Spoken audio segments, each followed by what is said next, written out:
Good morning. I'm an oncology chaplain at UCLA. And as that chaplain, sometimes when I'm getting acquainted with a patient for the first time, I will often ask, tell me, what's a perfect day look like for you? Before you got sick, you don't have to work, you're feeling pretty good. What would that day be? And my intention is to find out in a quick and easy way what floats their boat, what gives them juice in life, where do they find meaning? And it can often be a revealing answer. Although sometimes I must admit I do sit in judgment. When someone fumbles for an answer and says, oh, I don't know, watching TV, I guess. Carole, newly diagnosed with colon cancer, age 42, took no time at all to respond. Oh, watching my son play soccer and then taking him out for an ice cream. That answer reveals so much, doesn't it? A few years ago, I had a patient, Casey, who gave me a sweet little holiday gift. It was a teeny spool of thread wrapped up in a poem written by William Stafford. The poem's called The Way It Is. There's a thread you follow. It runs among things that change, but it doesn't change. People wonder about what you are pursuing. You have to explain about the thread, but it's hard for others to see. While you hold it, you can't get lost. Tragedies happen, people get hurt or die, you suffer and grow old. Nothing you do can stop time's unfolding. You don't ever let go of the thread. Such a beautifully concise summation, isn't it? And it was such a sweet and touching gift. Carole had no trouble at all identifying his thread. Would you? What would yours be? What would that thread be, if it even exists? The older I get, the more my story unfolds. I find myself wondering if it's really as simple as all that. It is, if it's as clean cut as all that. Is that thread really unbreakable? Is it really unchanging? I thought I had a good grip on it, but then divorce happened, or cancer, or bankruptcy, or Parkinson's disease, or the career that seemed to define me vanished. Do I have to find a new thread now? Or redefine the old one? Or is it enough to simply have faith in the idea that the damn thread exists in the first place? I find that this kind of spiritual distillation, this trying to decide who I am if I'm not all those other things, is there such a thread, is a challenge that confronts so many on the cancer journey. If that thread exists, and I like to believe that it does, it can be an arduous journey to drill down and identify it, to find it. So many cancer patients faced with, if I can no longer be, do, or have what I once was, do I even exist then? Who am I? If I'm no longer the super mom who never misses a soccer game or a birthday party, am I even still the mom? And yet, while we do maybe have a good grip on the thread at times, it can serve as a kind of guy wire, stabilizing us in stormy times. But I'm also wondering if it might be conceptualized not just as a thread to run through our life or beneath our life, but what about a thread to wrap around our life, to hold it together, to give it some coherence, to help us find a place for all the disparate pieces of our puzzle? A puzzle that might have to be arranged and rearranged time and again because life simply demands it. But in any event, it can be a challenge to drill down and identify that thread, a challenge I find that can take decades. My sister, Terry, was a pioneer in women's surfing in the 1960s and 70s, competing at the national level. She even served as co-producer, co-director of the first professional women's surfing championship in 1975, the Hang Ten Invitational at Malibu. She's 76 years old now. She still loves to surf, though it grieves her, as you might imagine, that she can't do everything she once could, or certainly not as easily.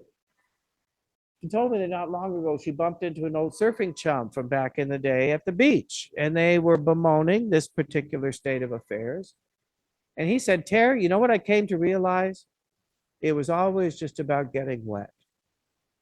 I love that. I thought it was about big waves or competition or thrills or winning, but maybe it was just about getting wet. That's distillation. As an old former professional dancer myself, I confront the very same challenge every week in dance class, coming face to face with the limitations of a body that will not do what it once did. But a number of years ago, I came to a different relationship with those limitations that has everything to do with essence. I have never seen a dance performance that knocked me in the gut with more power, more intensity than seeing Donna McKechnie in the original Broadway production of A Chorus Line at the Schubert Theater, New York City, 1976. That was some kind of heady experience for this 21-year-old aspiring professional dancer from Los Angeles on his first trip to New York. Kind of transcendent, actually. Well, a number of years ago, Donna performed at an AIDS benefit in Los Angeles. She was maybe in her 60s at the time. She'd put on quite a bit of weight. She wore a big flowing caftan-like dress, and she offered a highly truncated version of her tour de force from A Chorus Line, The Music and the Mirror. Oh, there were echoes of the original choreography, remnants here and there, the flick of a head, an arm gesture, striking a pose. I sat in my seat and just sobbed, not out of sadness or sorrow for what was lost or missing, but crying at the unmistakable beauty of essence, of her essence, an essence that might have even been camouflaged once upon a time by her youth and agility. In some ways, it was a more potent performance than had she been soaring across that stage at the Schubert Theater in that red dress in front of a black bank of mirrors. Distillation. I had been told that Keith had been a brilliant architect, but by the time I met him months after his glioblastoma diagnosis, that brain tumor had robbed him of all that brilliance. He found it nearly impossible to compose a coherent sentence.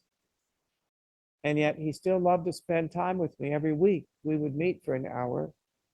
It's hard to have a conversation with such limited use of language.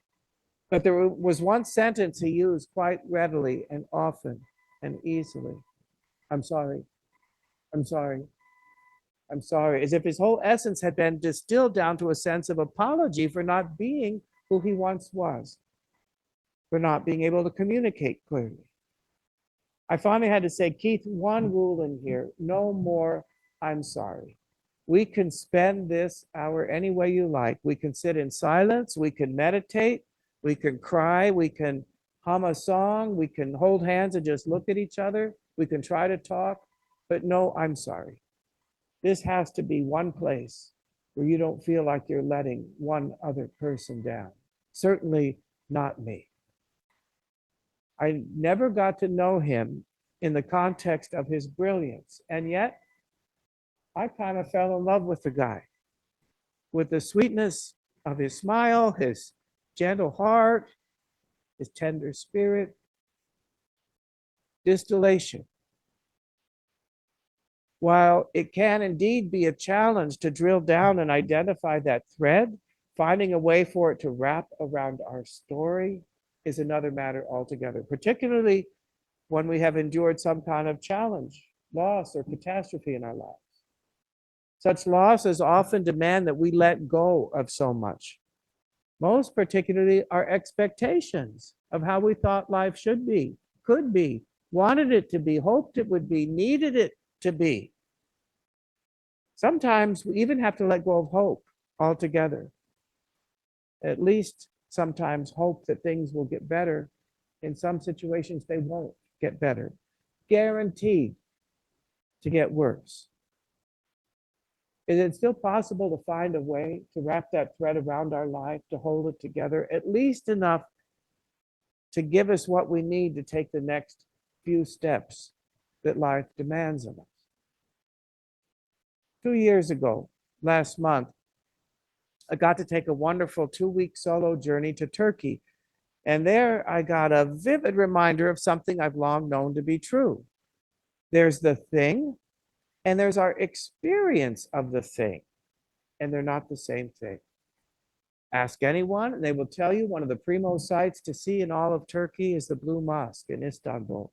And it is indeed magnificent. But on that particular Sunday morning, after waiting in an impossibly long line, going through security, navigating the hordes of visitors inside, my experience of the place did not begin to match the majesty of the architecture. By contrast, I had a far more meaningful, potent, even tearful experience visiting a far smaller, far more modest 13th century wooden mosque called Eşrefoglu in a teeny village called Beyşehir. The experience of the thing is distinct from the thing itself. For well over 20 years, I served as a co-founder and co-director of GLIDE, Gays and Lesbians Initiating Dialogue for Equality. We were an all-volunteer anti-homophobia speakers bureau. In those years, I trained dozens and dozens of volunteer speakers. Each one had to craft their own coming out story to share as part of the engagement. I always invited them to share your experience, not your story. Your story is just the facts. I came out to my mom when I was 16. Your experience, on the other hand, might be, for me, coming out to my mom was the big one because I stood the most to lose there. If my mom rejected me, I was in trouble. And I knew I couldn't take it back. I was so scared.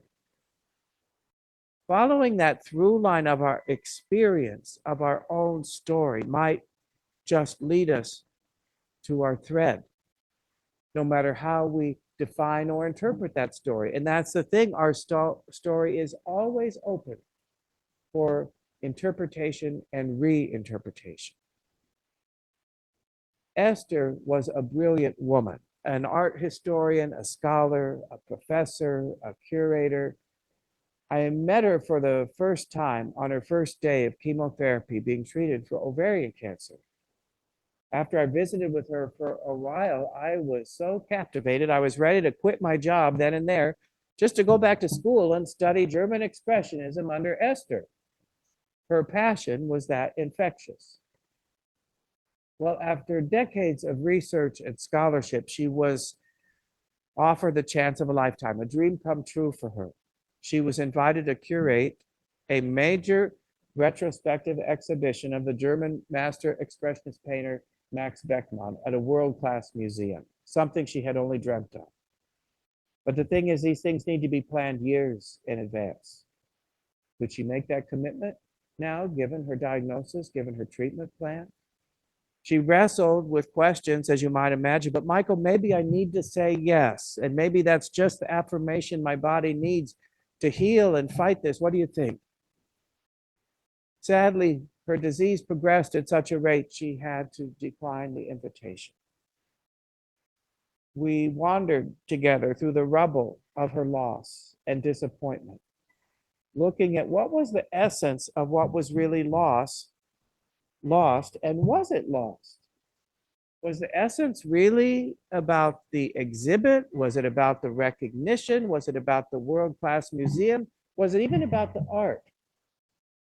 Or was the essence really about her passion, her capacity to inspire others, to give breath to, as she had countless students? Me, one graduate student, changed her dissertation, her whole field work, her course of study after one class with Esther, just one class.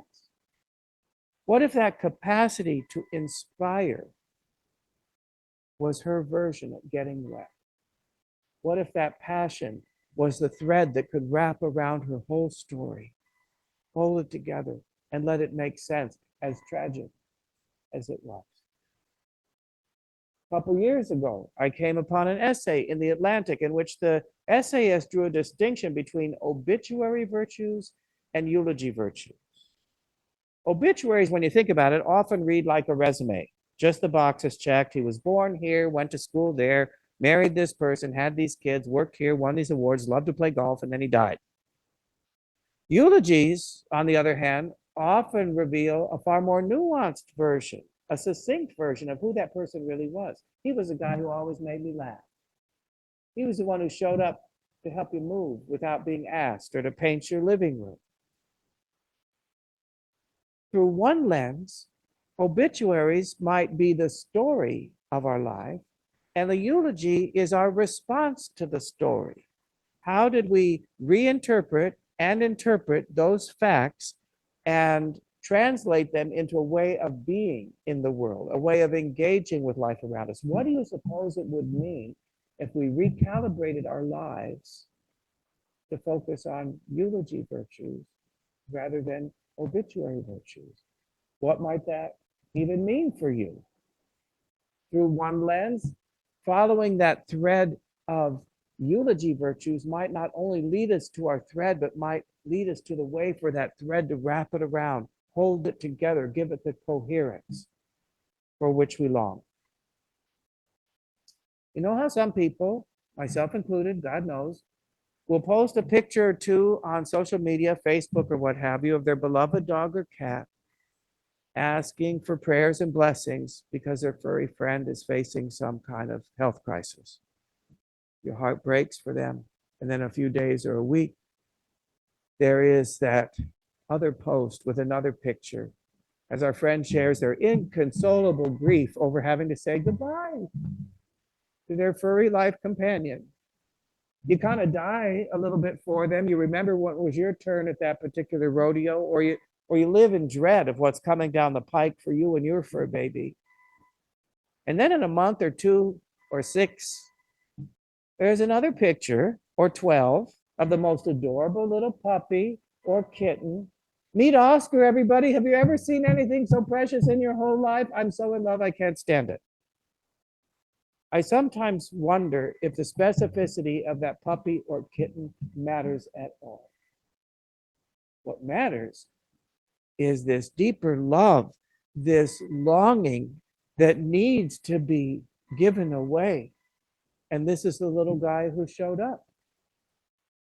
I certainly don't mean to denigrate the uniqueness of any of our fur babies, God knows.